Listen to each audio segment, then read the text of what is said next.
Hello, students. Welcome. Today we are going to discuss about origin and development of concept of money. This is our part 2 of our chapter 3, and this is very important topic, and it will be asked in 3 marks. So I hope that you are going to enjoy this topic. So let's begin. Students, मैं आपको आज बताऊंगा कि money का creation कैसे हुआ। तो सबसे पहले मैं आपको ये बताना चाहता हूँ कि पहले मैंने आपको बताया था कि बार्टर सिस्टम का जो प्रोसेस है वो चलता था। इसमें ये बताया कि इंसान ने कमोडिटीज़ को एक्सचेंज करना चालू किया था और गुड्स से गुड्स एक्सचेंज होते थे। जैसे अगर मेरे पास क्लोथ्स अवेलेबल है और सामने वाले के पास शूज़ है, मुझे शूज़ चाहिए और जो सामने वाला इंसान है उसे क्लोथ चाहिए, तो हम दोनों अपने अपने गुड्स एक दूसरे के साथ एक्सचेंज कर लेंगे, जिससे दोनों की नीड्स सेटिस्फाइड हो जाएगी। सबसे पहले इंसान कमोडिटीज़ टू कमोडिटीज़ एक्सचेंज करता था। कमोडिटीज़ का मतलब होता है स्टूडेंट्स गुड्स। कमोडिटीज़ का मतलब होता है गुड्स। उसके बाद इंसान ने एनिमल्स का यूज़ करना स्टार्ट किया। Animals were use as a medium of exchange. पहले के ज़माने में मनी नहीं हुआ करते थे, तो मार्केट में मनी का कोई रोल ही नहीं था, बिकॉज करेंसी नोट्स और कॉइन्स अवेलेबल नहीं थे। इंसान कमोडिटीज़ यूज़ करता था। उसके बाद इंसान ने एनिमल्स का यूज़ करना स्टार्ट किया।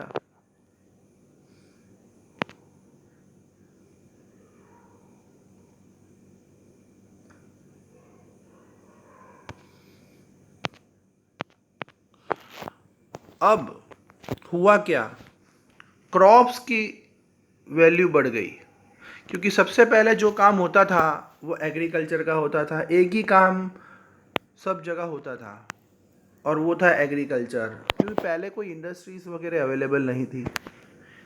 इंसान को एक ही काम करना आता था और वो था खेती, एग्रीकल्चर।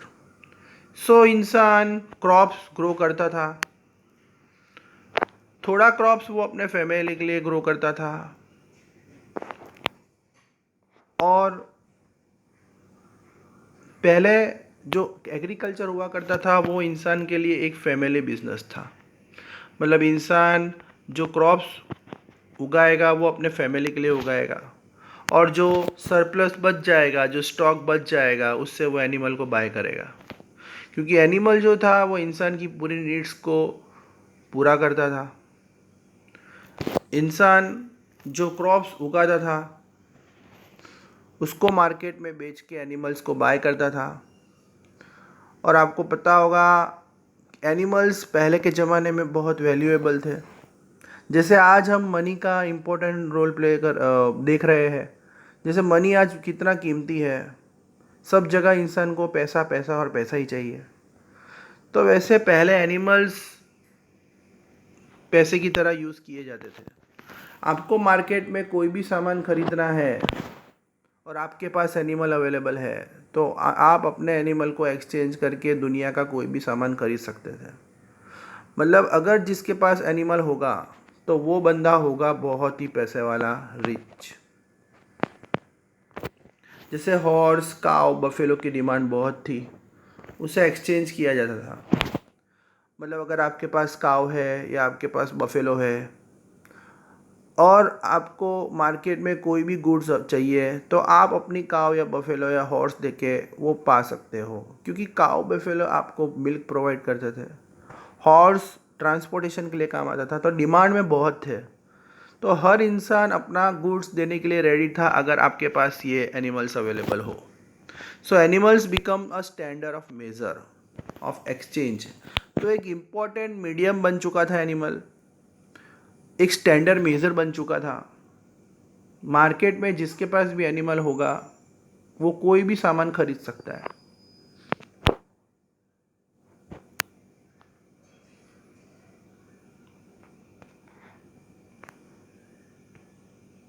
सबसे बड़ा प्रॉब्लम ये हुआ कि एनिमल्स तो मॉर्टल है, एनिमल्स जो है वो लिविंग है, और जो लिविंग है, जो जिंदा है, वो बीमार होंगे, वो मरेंगे नहीं, मरेंगे। आपको पता होगा, जो भी धरती पे आया है उसे मरना तो है ही, कोई हमेशा के लिए तो रहने वाला है नहीं। तो उसको हम स्टोर कैसे करें? एनिमल्स को स्टोर करना इम्पॉसिबल था। जैसे आज हम पैसे को स्टोर कर सकते हैं, पैसे को लाइफ टाइम तक यूज़ कर सकते हैं, वैसे एनिमल को स्टोर करना पॉसिबल नहीं था। इसलिए इंसान ने एनिमल्स का यूज़ करना बंद कर दिया। क्योंकि अगर मेरे पास कोई क्लोथ्स या कुछ भी घी जैसी चीज़ें अवेलेबल है, और मैंने उसको एक्सचेंज करके एनिमल को परचेस किया, जैसे काऊ, और अगर काऊ जो है वो बीमार हो गई, मर गई, तो मुझे तो लॉस होगा, क्योंकि वो स्टोर नहीं कर सकता मैं। और एनिमल्स का कोई भरोसा नहीं, कभी भी वो बीमार हो सकते हैं, मर सकते हैं। तो उसको इंसान ने यूज़ करना बंद कर दिया।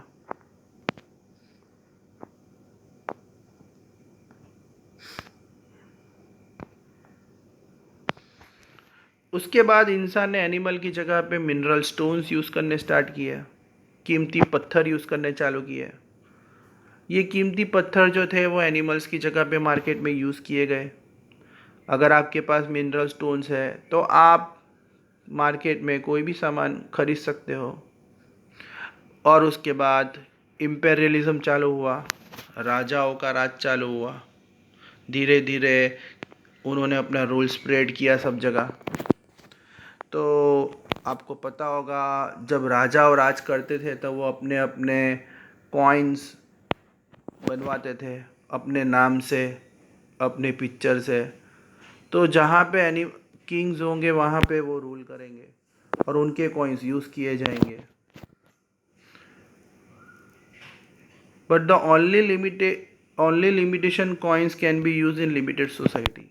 मतलब जो स्टेट में जो राजा रूल कर रहा है तो उसका कॉइन वही मार्केट में चलेगा। अगर इंसान दूसरी जगह जा रहा है, दूसरे कोई स्टेट में जाएगा, तो वहाँ पे दूसरा राजा राज कर रहा होगा, तो वहाँ पे उसके कॉइन्स चलेंगे। तो वो इसका एक सबसे बड़ा डिसएडवांटेज था कि जो कॉइन्स राजाओं के ज़माने में बनते थे वो पर्टिकुलर एरिया में ही यूज़ किए जाते थे। दूसरे मार्केट में वो एक्सेप्ट नहीं किए जाते थे, बिकॉज दूसरे मार्केट में दूसरे राजाओं का राज होता था।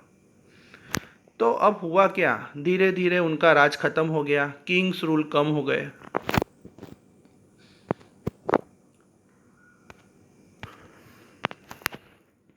तो राजाओं का राज खत्म हो गया, डेमोक्रेसी आ गई, पीपल्स रूल, पब्लिक ने रूल करना स्टार्ट किया, वोट देके गवर्नमेंट को इलेक्ट करना स्टार्ट किया। इंडस्ट्रियलाइजेशन आ गया, सब जगह इंडस्ट्रीज सेटअप होने लगी। अब एग्रीकल्चर की जगह पे इंडस्ट्रीज का इम्पोर्टेंट रोल प्ले हो गया मार्केट में। तो जो गवर्नमेंट थी उन्होंने मनी को एक्सेप्ट किया। गवर्नमेंट ने करेंसी नोट बनाई, कॉइन्स बनाए जिसमें सरकार की मोहर लगाई। तो अब जो मनी है वो यूनिवर्सल एक्सेप्टेबल हो गया पूरे कंट्री में।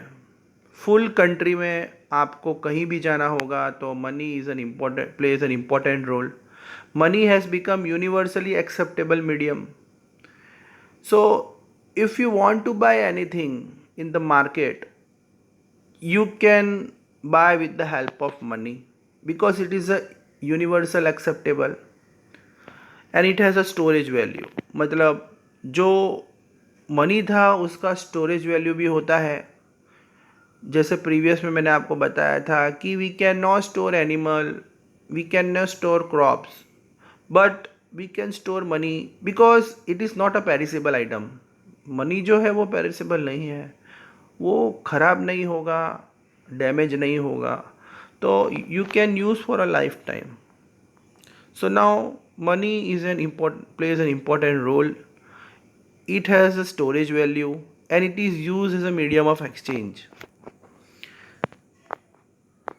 I hope you understand properly this topic. Thank you.